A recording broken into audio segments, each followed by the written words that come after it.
Las opiniones expresadas en este programa son responsabilidad de quienes las emiten y no reflejan la posición del canal del Congreso. Bienvenidos a Vértice Internacional. Soy Rina Musali. Me da muchísimo gusto saber que me acompañan. Pone su mirada en el acontecer mundial. En el contexto de los 25 años de la histórica resolución del Consejo de Seguridad de Naciones Unidas sobre mujer, paz y seguridad, y en el contexto del Día Internacional de la Mujer que celebramos en el mes de marzo, es que nos preguntamos en este programa sobre las mujeres diplomáticas y las brechas de género que no han permitido a las mujeres llegar a tomar decisiones al más alto nivel. Pero ¿cuál es el rol de las mujeres en materia de paz y de seguridad internacional? En un contexto de guerras, de rivalidad geopolítica y de crisis globales, ¿podremos alcanzar la paridad de género? ¿Qué ha ganado México con la política exterior feminista? ¿Podrá llegar una secretaria general de la ONU, la primera mujer en 80 años de historia y después de nuevos secretarios generales, ahora que se despide Antonio Guterres del poder, es decir, como secretario general de la ONU? Les pido por favor que me acompañen.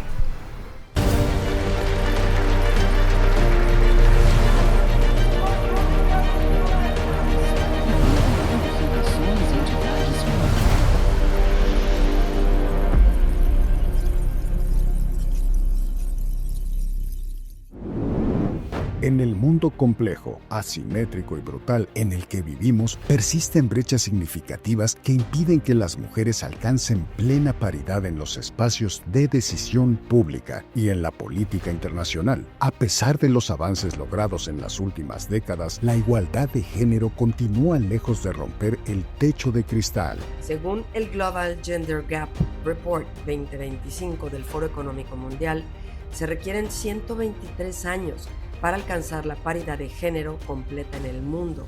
Si no se acelera el progreso sobre la participación económica, la educación, salud y empoderamiento político de las mujeres. Ello significa que a este paso no se lograría la igualdad plena sino hasta mediados del siglo XXII. Un mensaje terriblemente desesperanzador que convoca a todas las mujeres del mundo a acelerar el paso para lograr estándares de igualdad. En este programa nos preguntamos sobre la situación de las mujeres en la diplomacia mundial y sobre la política exterior feminista. Un llamado para activarnos a propósito de cerrar las brechas de la desigualdad política, económica y social que hay sobre las mujeres, pero sobre todo en este contexto del mes de marzo en donde celebramos el Día Internacional de la Mujer.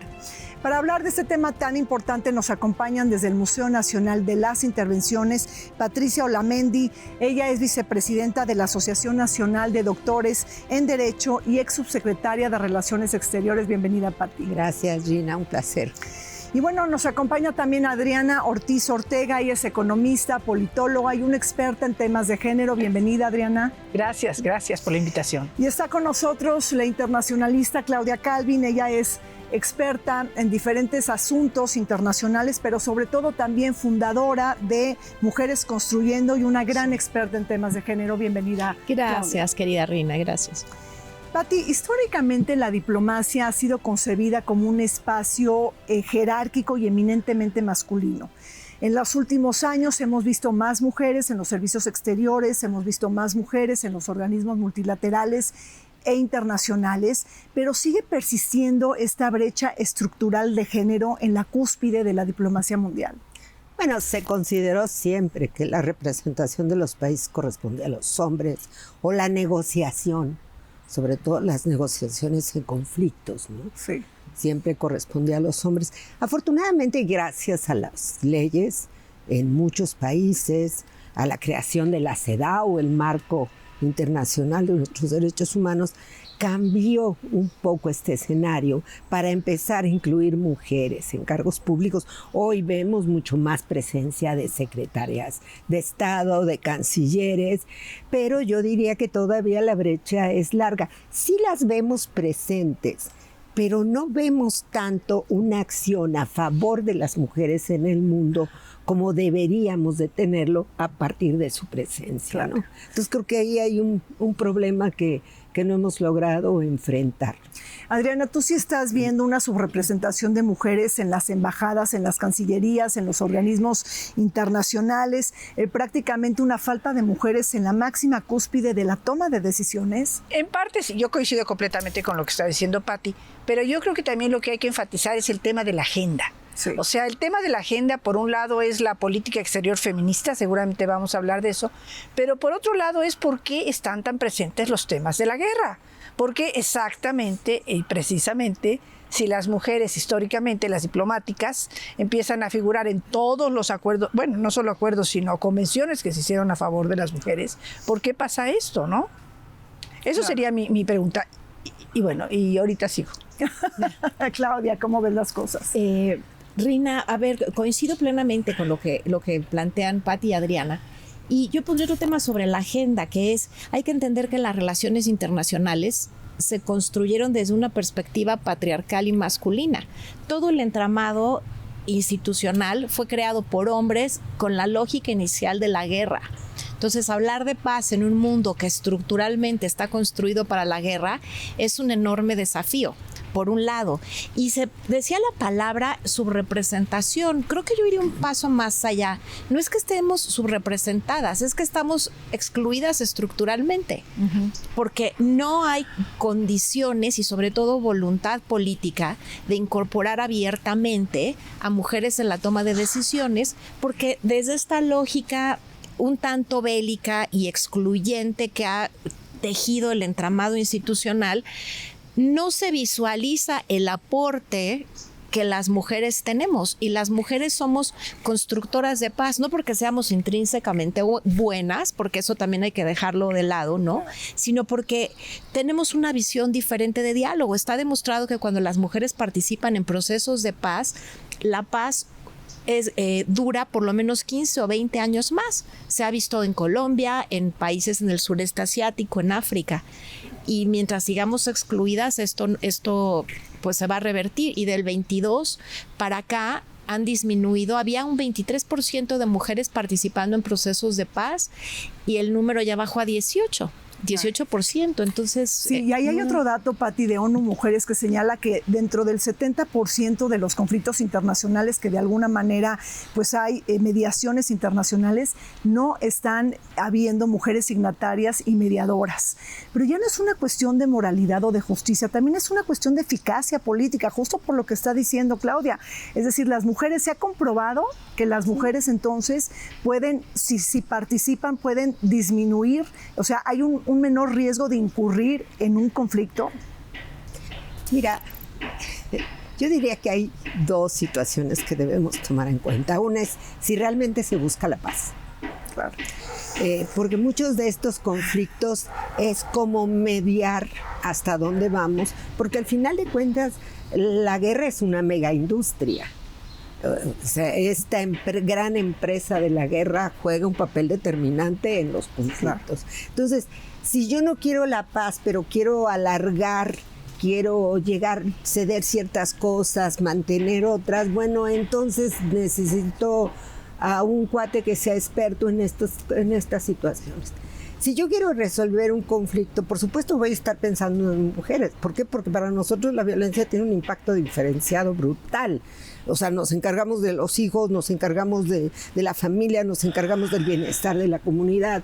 Entonces yo me imagino, por ejemplo, a una Angela Merkel queriendo resolver un conflicto que obviamente va a buscar cómo resolverlo, porque viene de una situación que tuvo que salir adelante para enfrentarlo. Entonces, yo creo que la primera pregunta es, Naciones Unidas sí fue creada para mantener la paz.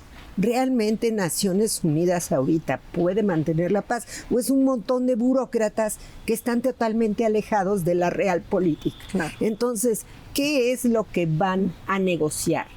Una mujer, y lo ves en las operaciones de paz, no quieren acabar con las operaciones de paz. Quieren seguir manteniendo las operaciones de paz.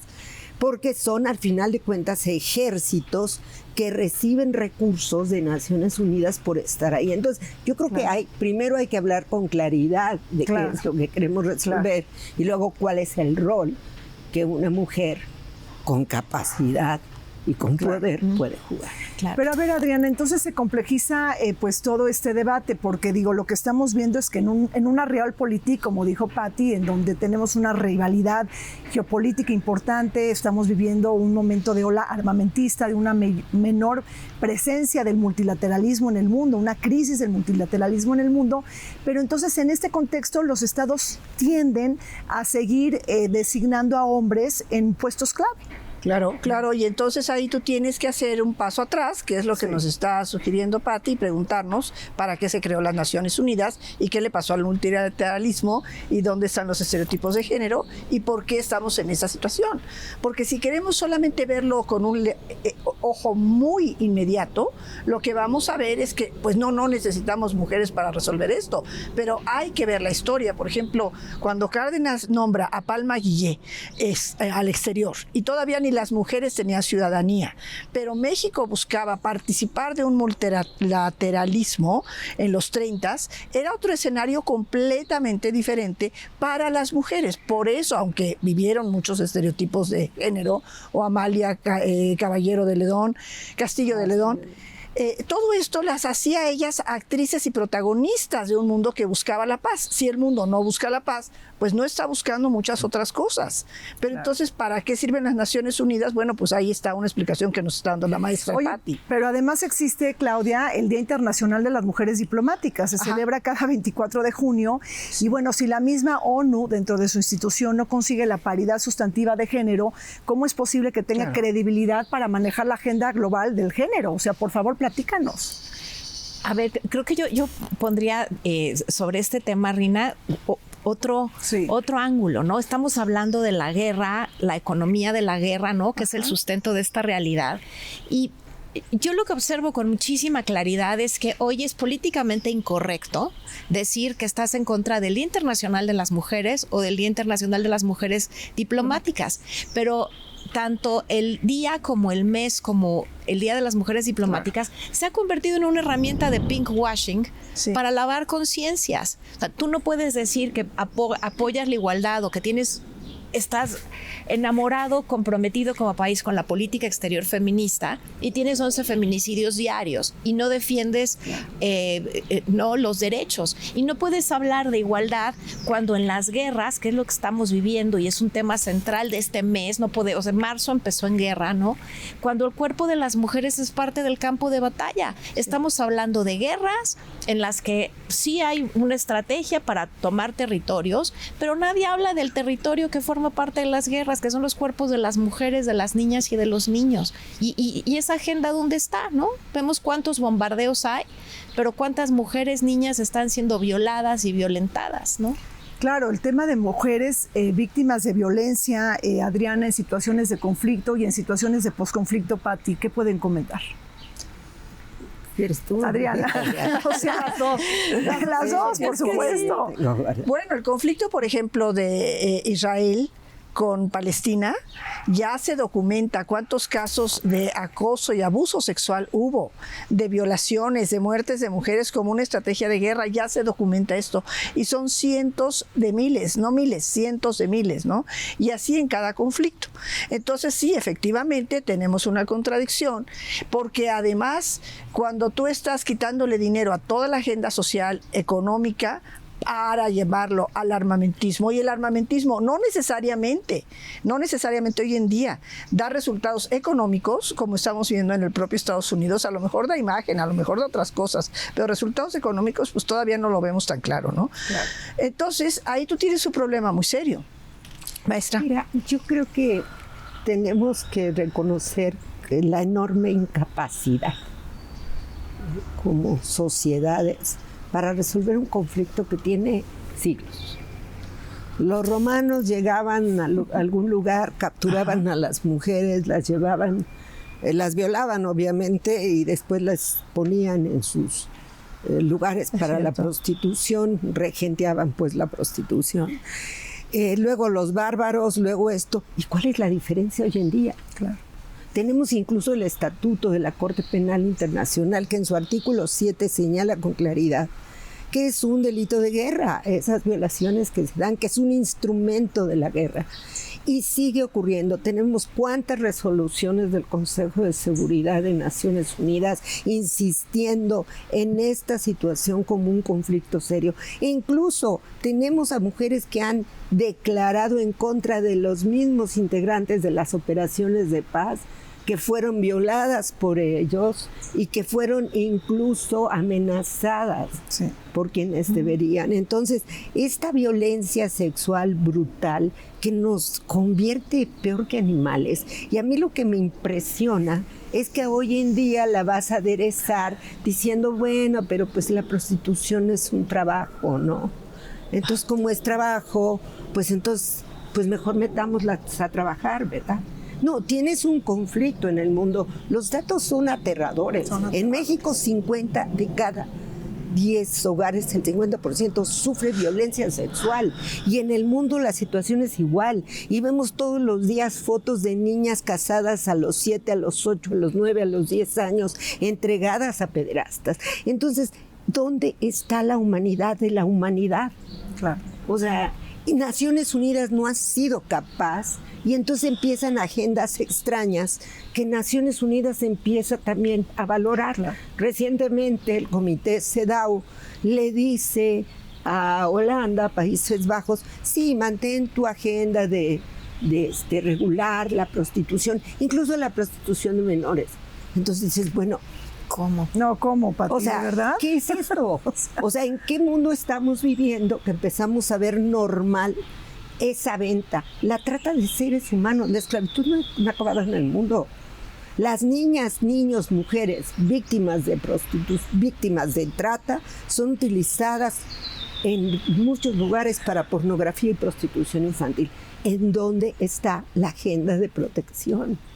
Entonces, yo creo que tenemos que reflexionar qué parte de la humanidad no ha logrado acabar con esas prácticas brutales, porque al final de cuentas nosotras seguimos siendo un objeto de venta, un objeto de satisfacción, un objeto de esto, pero no terminamos de enfrentar la problemática. ¿Y cuántas resoluciones llevamos de Naciones Unidas para eso, del Consejo? Por lo menos son 6 que hablan de la violencia sexual en los conflictos.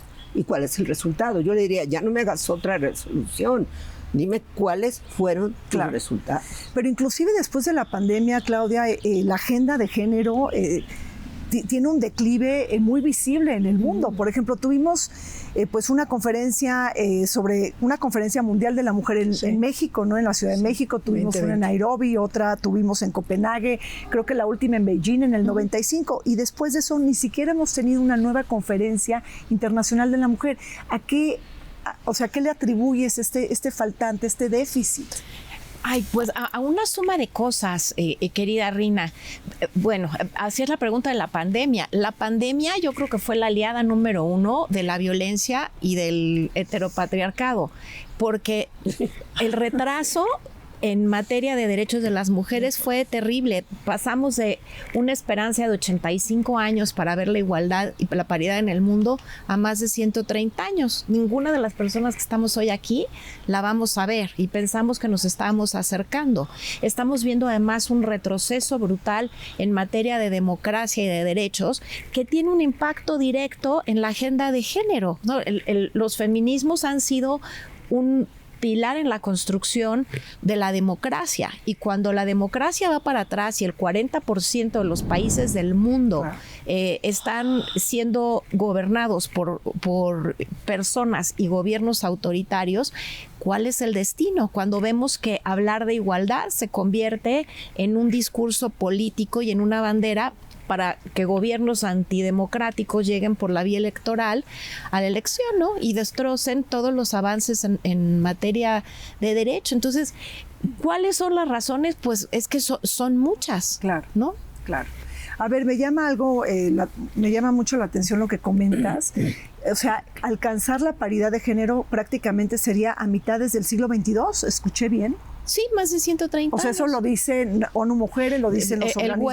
El Foro WEF. Económico Mundial. A ver, Adriana, ¿y cómo estás viendo? Entonces, ¿cuál es el rol de las mujeres? ¿Qué tenemos que hacer? ¿Unirnos, alzar la voz, seguir haciendo redes de mujeres en diferentes partes?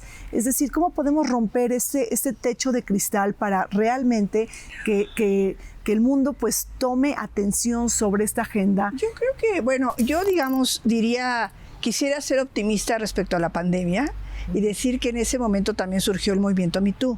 Ajá. Y que eso fue una acción muy importante, Okay, que revolucionó las conciencias, que no se hubiera dado y se le hubiera prestado la misma atención. Quiero decir que en 2014 también surgió la propuesta de la política exterior feminista, primero en Suecia, luego en Canadá, y que México se suma. También que la conferencia Norte-Sur más grande que se ha hecho después de la Conferencia Mundial de la Mujer se hizo en París y se hizo en la Ciudad de México. Que algunos países, incluido México, alcanzan la democracia paritaria. Entonces, ¿qué quiere decir eso? Quiere decir que sí hay esfuerzos de mujeres haciendo cosas, pero que no son suficientes para contradecir todas las otras tendencias. Entonces, claro, si tú ves el mundo, exacto, efectivamente, claro, lo puedes ver como lo señala muy bien Claudia, pero en ese mundo hay mujeres haciendo muchas cosas. Claro. Y entonces tenemos que ser capaces de nuevamente, pues no sé cómo, conseguir que el mundo se vuelva nuestro aliado, porque nosotras sí nosotras sí hacemos. Sí. Empezando por este programa es que claro, es hacer algo, ¿no? Sí, claro. Es llamar la atención, por supuesto. Claro. Bueno, pues así es, el mes de marzo pues es un mes muy importante, un mes que traspasa fronteras, no importan las diferencias políticas, económicas, sociales de las mujeres, lo que importa es unirnos y alzar la voz para decir ya basta. Hacemos un corte, volvemos. La Agenda de Mujeres, Paz y Seguridad en la ONU se consolidó a partir de la adopción unánime de la Resolución 1325 en el año 2000 por el Consejo de Seguridad. Desde entonces se han aprobado 10 resoluciones que conforman el marco normativo global para promover la inclusión de las mujeres en la construcción de la paz. Evidencia muestra que cuando las mujeres participan en procesos de negociación, aumenta significativamente la probabilidad de que los acuerdos sean duraderos. Sin embargo, su representación sigue siendo limitada. En 2023, apenas alcanzó 9.6% a nivel global. Esta brecha también se refleja en la diplomacia internacional. El Women in Diplomacy Index 2025 indica que solo 22.5% de los embajadores en el mundo son mujeres, y más de 70 países nunca han nombrado una mujer como representante permanente ante la ONU. Así, la subrepresentación femenina no solo afecta la legitimidad del sistema multilateral, sino también la eficacia de sus resultados en contextos de conflicto y gobernanza global.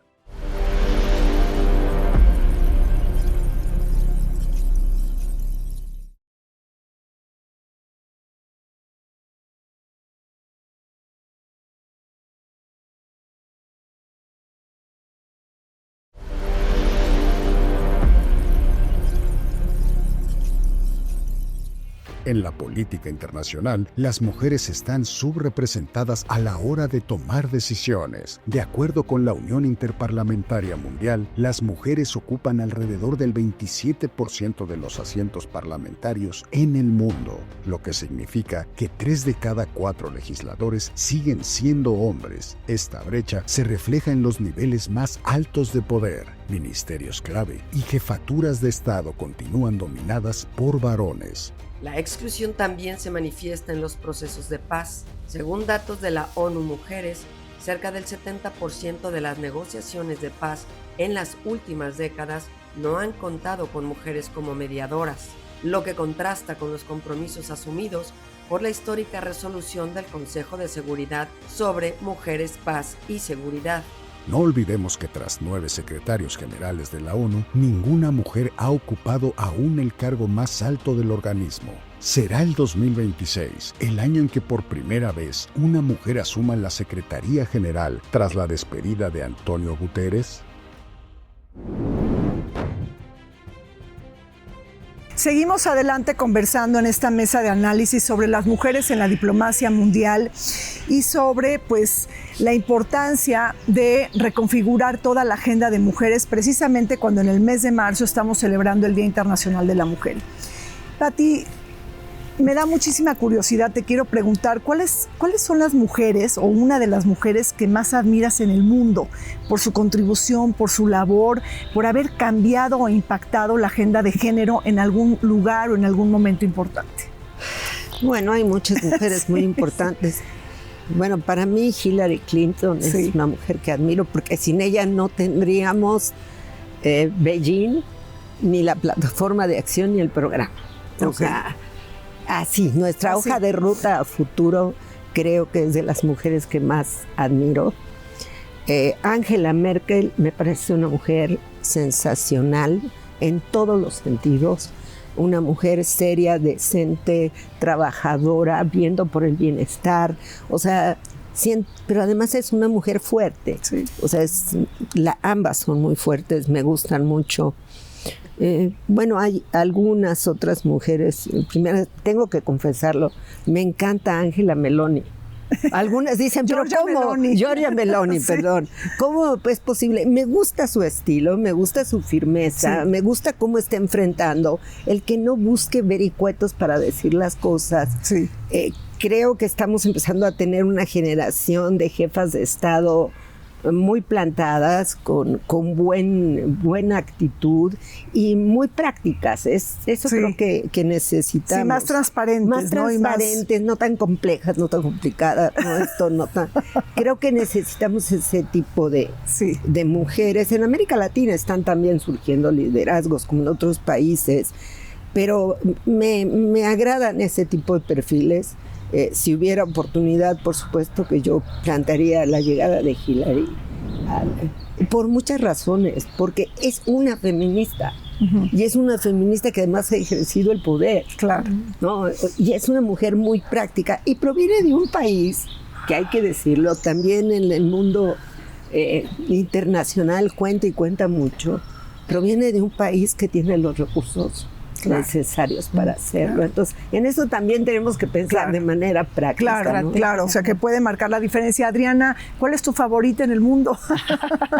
Bueno, hay muchas, pero vamos a hablar de Eleanor Roosevelt, por la Carta de los Derechos y que le pone ahí vigentes.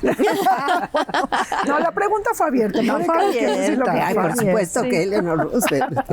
A Eleanor Roosevelt, a Charlotte Bunch, la que hace la campaña mundial con Hillary Clinton, que es la que lleva a que se reconozcan los derechos de las mujeres como derechos humanos, a sinfín de mexicanas que por la verdad pues han hecho mucho en condiciones muy adversas. Claro.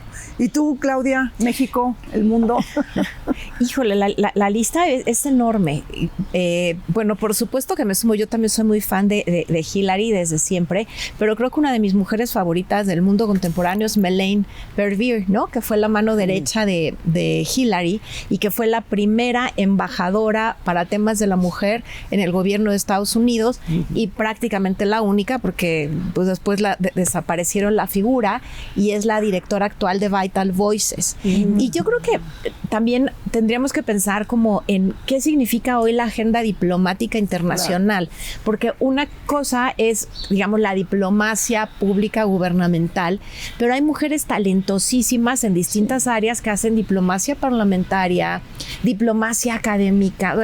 Tenemos muchas vetas de la diplomacia, y también en ese sentido no soy tan pesimista, Adriana. También me da una enorme esperanza ver a las mujeres jóvenes en México, en América Latina, presidiendo movimientos, ¿no? Como la Ola Verde, la Ola Rosa, ¿no? Que ellas están haciendo diplomacia civil, ¿no? Desde la sociedad civil, y están cambiando narrativas y poniendo estos temas, y son las jovencitas que hoy que nos desesperan porque te responden todo, pero qué bueno que responden, plantean y cuestionan, ¿no?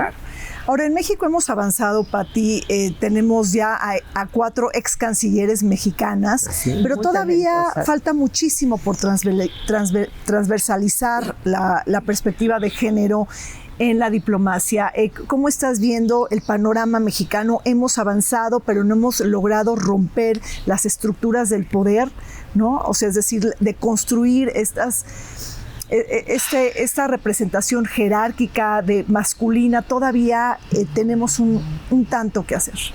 Bueno, primero hay que decir que gracias a la paridad por la que luchamos, creo que las 4 que estamos aquí, toda dependencia de gobierno tiene que tener una participación igualitaria. Claro. Y eso abre un camino muy importante para la diplomacia mexicana, porque tradicionalmente era todo un lío nombrar mujeres, o sea, era tanta la oposición a que fueran embajadoras y demás. Hoy en día creo que vamos y estamos teniendo un grupo muy importante de mujeres mexicanas en cargos representativos. Tenemos efectivamente mujeres que han estado al frente de la diplomacia mexicana y que han hecho un excelente trabajo. Todas ellas son mujeres de carrera, que eso es algo que quizá estamos extrañando un poquito ahorita, ¿no? Esa capacidad de articulación, de conocimiento de las cosas, etcétera.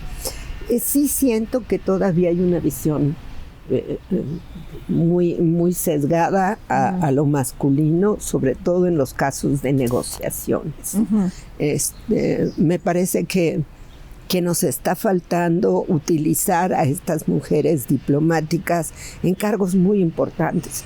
Por ejemplo, lo digo sinceramente, sí tenemos mujeres muy capaces como para la Embajada de México en Estados Unidos. Claro.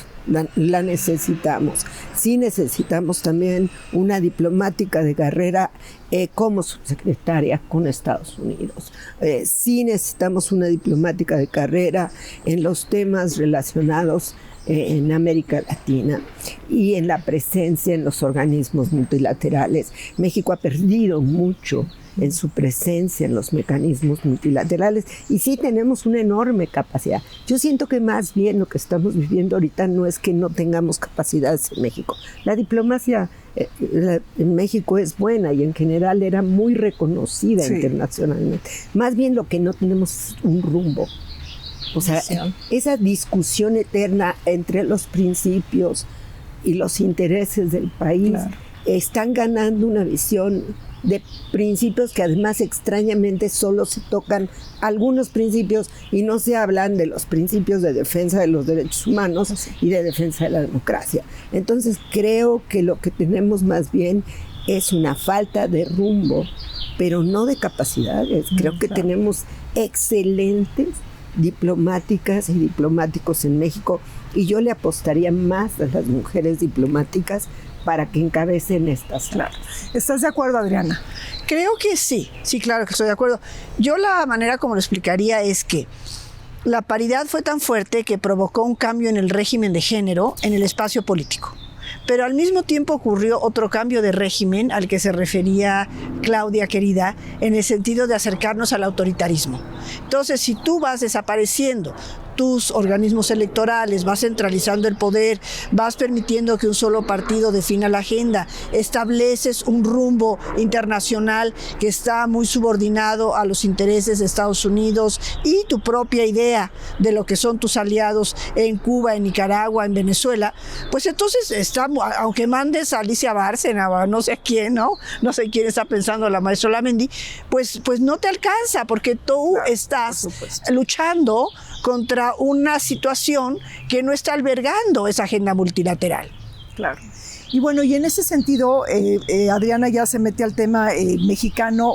Claudia, ¿cómo estás viendo el tema de la política exterior feminista? Primero, ¿qué es eso y cuáles son los ejes? ¿Cómo tenemos que entenderla? Bueno, ¿cómo habría que entenderla? Como una política exterior que está comprometida con la igualdad y está dispuesta a en todas las instituciones, organismos, negociaciones, incluir la perspectiva de género, transversalizar la perspectiva de género en cada una de las decisiones. ¿Esto qué implica? Que si vas a firmar un tratado comercial, por ejemplo, vas a incluir una agenda de igualdad para entender de qué manera el tratado de libre comercio que vas a hacer va a impactar de manera diferenciada a mujeres y a hombres, por poner un ejemplo, ¿no? Pero no puedes tener una política exterior discursiva que no se sustenta en una realidad interna. Entonces, si tú eres un país que permite de manera cotidiana la violencia en tu país, donde 1 de cada 3 mujeres vive violencia, donde hay 11 feminicidios diarios, como el caso que conocemos bien en México, no puedes hablar de política exterior cuando internamente no defiendes los derechos de las mujeres, y eso implicaría que a nivel internacional te comprometerías con agendas como la de las mujeres en Irán, con las mujeres en Afganistán, con las mujeres en África, tenemos ejemplos en todos los países. Entonces, suena muy bien disfrazarse de país con política exterior feminista, pero eso se tiene que demostrar en los hechos, en los presupuestos y en la inclusión activa, como se ha señalado, de mujeres diplomáticas preparadas en las grandes negociaciones y con una visión multilateral e internacional importante. Lo vimos, perdimos la enorme posibilidad de tener una gran mexicana al frente de la UNESCO, que fue Gabriela Ramos, y entre otras razones perdimos esa posibilidad porque no acabamos de entender qué significa lo internacional para México, ¿no? Entonces, en otras palabras, sin práctica doméstica no hay proyección internacional, Pati. Mira, no puedes tratar de reflejar ante el mundo algo que no eres, lo interno, porque hoy en día es tan fácil saber lo que pasa. Sí. Digo, antes podías ocultar la situación. Pongo un ejemplo. México se abrió totalmente al mundo en el marco de derechos humanos, en los temas de género, visitaron relatores, los comités de tratados. Hoy México se cerró, no puedes visitarlo. Entonces es un problema, entonces no puedes tratar de decir yo defiendo una política exterior feminista cuando estoy totalmente alejada de las manifestaciones. Y hoy si preguntas en México qué pasa, la gente te dice las muertes de mujeres, los feminicidios, las desapariciones. Entonces creo que esa idea de ponerte un título cuando no corresponde es malo. Ahora, las creadoras de esa política exterior pues tienen muy claro, porque a partir de Suecia sobre todo ha hecho un trabajo impresionante. Suecia se puso la camiseta de la agenda de las mujeres, país pionero, y ha estado insistiendo en cosas muy importantes. Por ejemplo, el tema de prohibir el consumo de pornografía, prostitución infantil, el tema de la protección de los derechos humanos de las mujeres, el tema son temas que la agenda requiere, y lamentablemente pues un discurso, por ejemplo, algo muy penoso, vino una discusión muy fuerte sobre las nuevas reformas en algunos países que forman parte o que seguidores del Islam con respecto a las niñas, y México salió y no votó para que se discutiera. Entonces, pues son temas un poquito de que te genera dolor. Estás hablando de niñas, ¿no? Entonces, creo que mejor replantearía el tema a decir, se buscará una política exterior feminista, y a lo mejor pues invitar a varias de las expertas aquí a que lo puedan realmente definir, ¿no? Sí, Adriana, porque hay otros países también que lo han hecho, no nada más Suecia, también está Francia, está Canadá, y México como que quiere replicar ese modelo y luego tropicalizarlo, pero bueno, pues nos encontramos con una serie de obstáculos y de enfrentamientos internos. Entonces sí, efectivamente, pues ¿dónde está México en todo este debate? Porque es un debate internacional en materia de diplomacia contemporánea. Hoy se debate sobre la política exterior feminista, y además México es primer país de América Latina en hacerlo. Entonces, ¿cómo quedamos ante el mundo y también ante el sur global?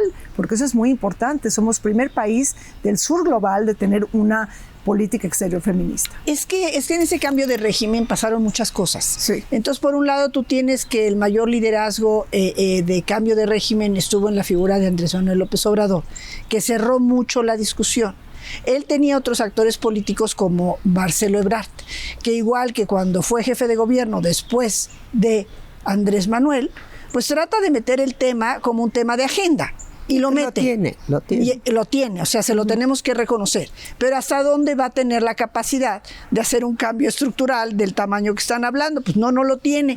Entonces, el resultado es ambivalente. Pero para nosotros es importante decir, es ambivalente, porque solamente así podemos transitar los resquicios de las puertas que se nos abren para insistir. O sea, cuando se abre México a una política exterior feminista y se crea una subdirección de derechos humanos en la Secretaría de Relaciones Exteriores con Marta Delgado, entonces empieza a hablarse de este tema.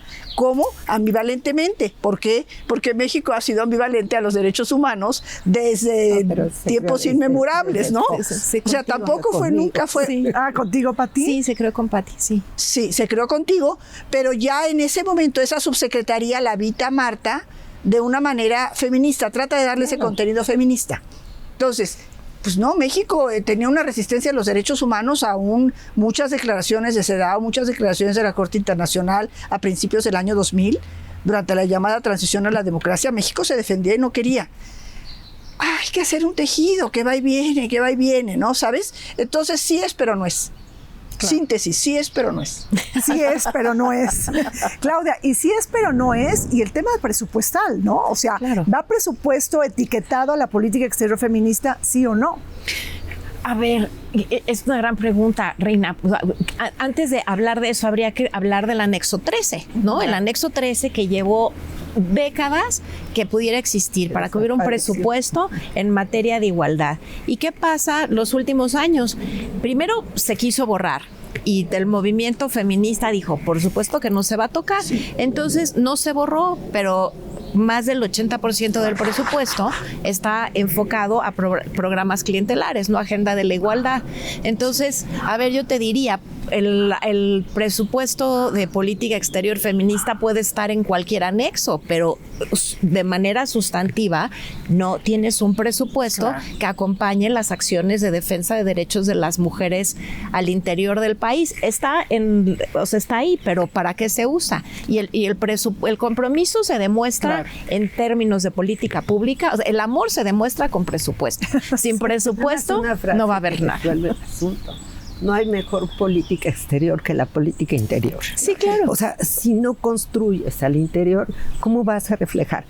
Pues el anexo 13. Bueno, se equivocaron ahora nuestras autoras y pusieron 31 en una mesa en Naciones Unidas. Digo, bueno, ese anexo, quién sabe cuál es. Nadie lo conoce, exacto. Pero tienes que modificar. Y yo diría que hace falta una discusión. Y algo que también nos tocó a Claudia y a mí fue instalar las áreas de participación ciudadana en materia de política exterior. Cosa que debe retomarse porque la participación ciudadana nutre el debate, pero también nos obliga a mantener una agenda. Y esa participación ciudadana prácticamente es nula. Entonces, ¿cómo vas a construir una política exterior que no esté validada por las organizaciones, pero también validada por la gente? Ahora sí que no me gusta la palabra pueblo, pero tendría que estar conocida y validada. Ahorita, si a mí me preguntas, no entiendo cuál es la política exterior de México. No tengo manera de responder. Cuando México jugaba en las canchas grandes y con estadio lleno. Entonces, ¿dónde estamos, México, en materia de política exterior? Tal vez la pregunta. Y segunda, si es feminista, sería maravilloso. Todo está construido para que sea feminista, legalmente hablando, pero prácticamente, pues no hay manera. Sí. Pues así están pues las asignaturas pendientes cuando hablamos de mujeres en la diplomacia internacional y también mujeres en México. Hacemos un corte, permítanme, y regresamos. La adopción en México de una política exterior feminista en enero de 2020 marcó un hito regional al convertirse en el primer país de América Latina en asumir formalmente este enfoque. La iniciativa buscó transversalizar la perspectiva de género en la acción exterior, promover la paridad dentro del servicio exterior mexicano, fortalecer el liderazgo de mujeres en espacios multilaterales e integrar dimensiones sociales en temas tradicionalmente considerados duros. desafíos como seguridad, migración o cambio climático. Este proceso se inserta en una trayectoria histórica de incorporación gradual de mujeres a la diplomacia mexicana. Aunque el 37% del servicio exterior está compuesto por mujeres, el país solo ha tenido 4 mujeres al frente de la Cancillería. Algunos críticos señalan que persisten brechas estructurales, limitaciones presupuestarias e insuficientes mecanismos de evaluación que ponen en tensión la coherencia entre discurso internacional y realidad doméstica.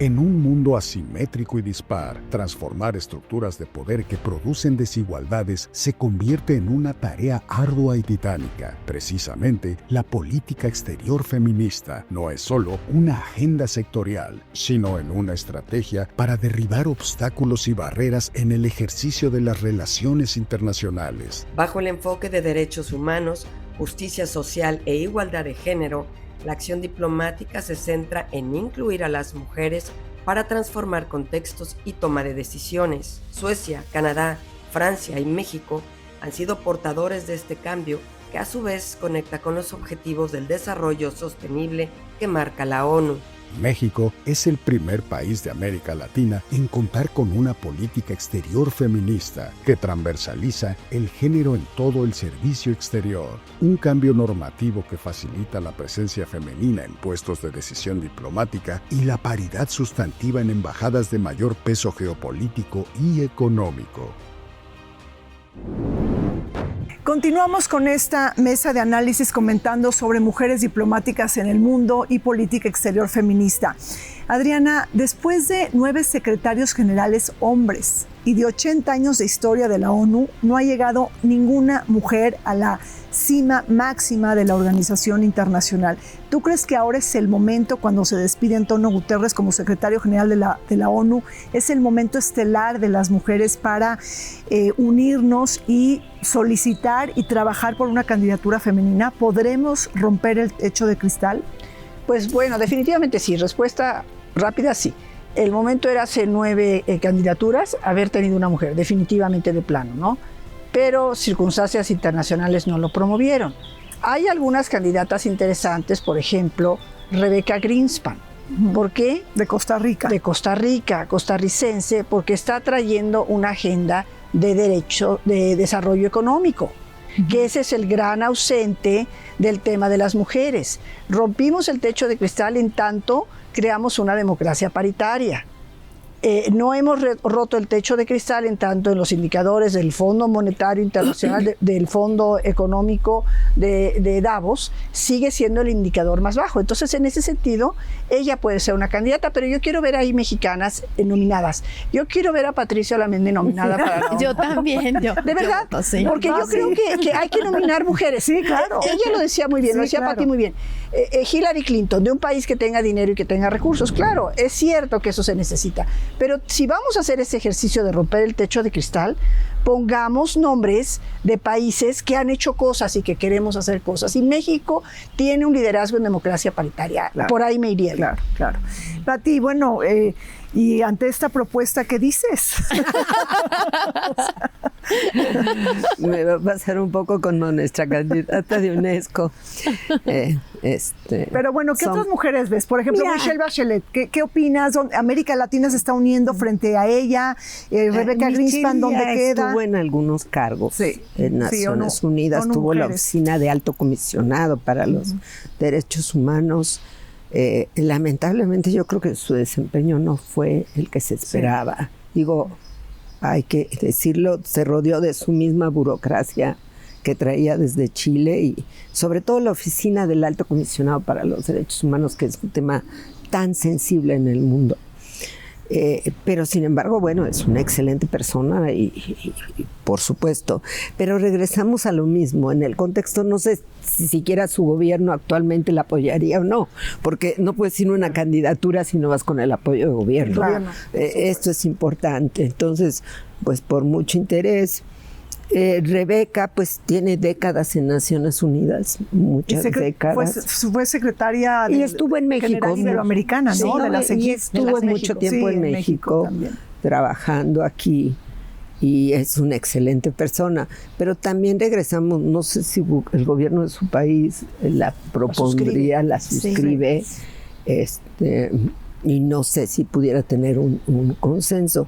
Yo creo que siendo realistas para competir con el posible candidato ahora, personalmente creo que Estados Unidos va a influir en esa acción y tiene que influir. Claro. Porque al final de cuentas es el principal donante. Claro. O sea, también tenemos que saber lo que está pasando. No sé cuál vaya a ser la decisión, porque ya haber hecho un consejo paralelo es complejo. Claro. Entonces tendríamos que pensar mujeres o que vengan de la Unión Europea con una fortaleza ¿Pero enorme. le toca América Latina? No le toca América Latina. No le toca América Latina. No, América Latina ya tuvo representaciones.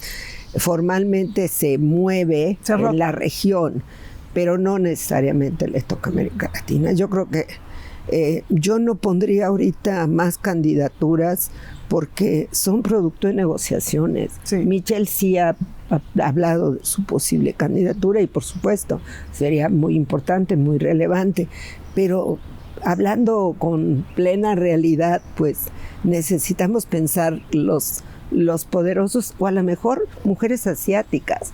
Miren, quien estuvo alguna vez al frente del programa para la mujer, que era UNIFEM entonces, era una mujer de Singapur, Naolin, recuerdo. Brillante economista, estaba con Beijing, dirigió todo el modelo, vino a México varias veces, yo estuve con ella en el comité ejecutivo de UNIFEM y es actualmente la encargada de la política económica de Asia.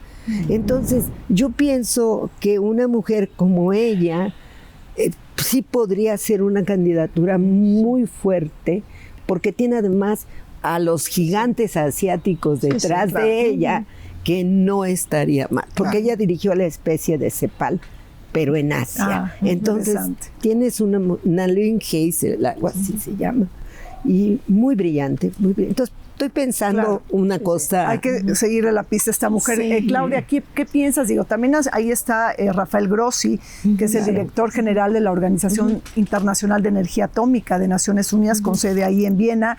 Y bueno, pues él está también presionando en un momento de realpolitik, de guerras, de conflictos armados, ¿qué tanta gasolina podemos tener las mujeres para efectivamente que este sea nuestro momento? A ver, creo que yo regresaría a la pregunta que le hiciste a Adriana Rina, y ¿es momento de las mujeres? Yo digo que sí. O sea, no hay un momento que no sea de las mujeres, ¿no? Claro. Y que hay talento, hay. Pero creo que también hay que entender la complejidad del escenario internacional. La salida de Estados Unidos de 66, organismos es muy simbólica, ¿no? Claro, implica muchísimo. Salió principalmente de las áreas del ECOSOC, por ejemplo, todo el equivalente a CEPAL y todo esto en todas las regiones, todo lo que tiene que ver con derechos humanos, democracia, accountability, transparencia, rendición de cuentas, no quiere que le estén siguiendo el paso, no lo va a financiar. No se sale del Consejo de Seguridad ni de la Asamblea. Entonces eso me hace pensar que quiere seguir con la mano en Naciones Unidas, pero no en las áreas que le van a exigir rendición de cuentas. Un mundo en el que hay guerras latentes y potenciales en todos lados, donde hay liderazgos claramente autoritarios, como lo habíamos visto.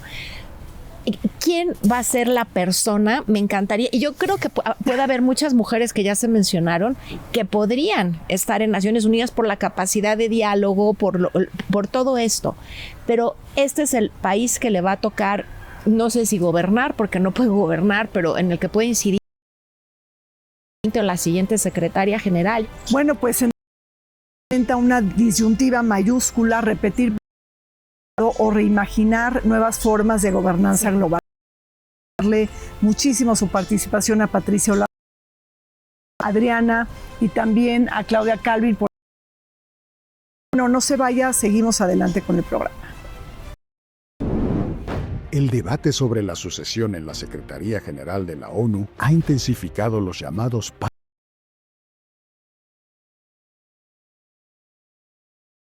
primera vez la organización. La Asamblea General ha abierto el proceso de selección reconociendo explícitamente la ausencia histórica del liderazgo femenino en la diversos actores sostienen que una líder feminista podría transformar la cultura institucional, fortalecer la rendición de cuentas y enfrentar de manera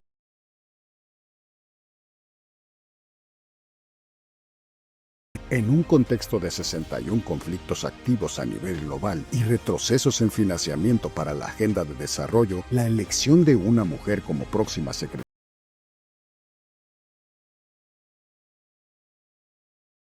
de liderazgo multilateral. De momento, solo se ha oficializado una candidatura femenina, la expresidenta chilena Michelle Bachelet. Muchísimas gracias por su atención y compañía. Vértice Internacional, me despido de ustedes no sin antes agradecer intervenciones, todas las facilidades brindadas a la grabación. Nos vemos el siguiente martes.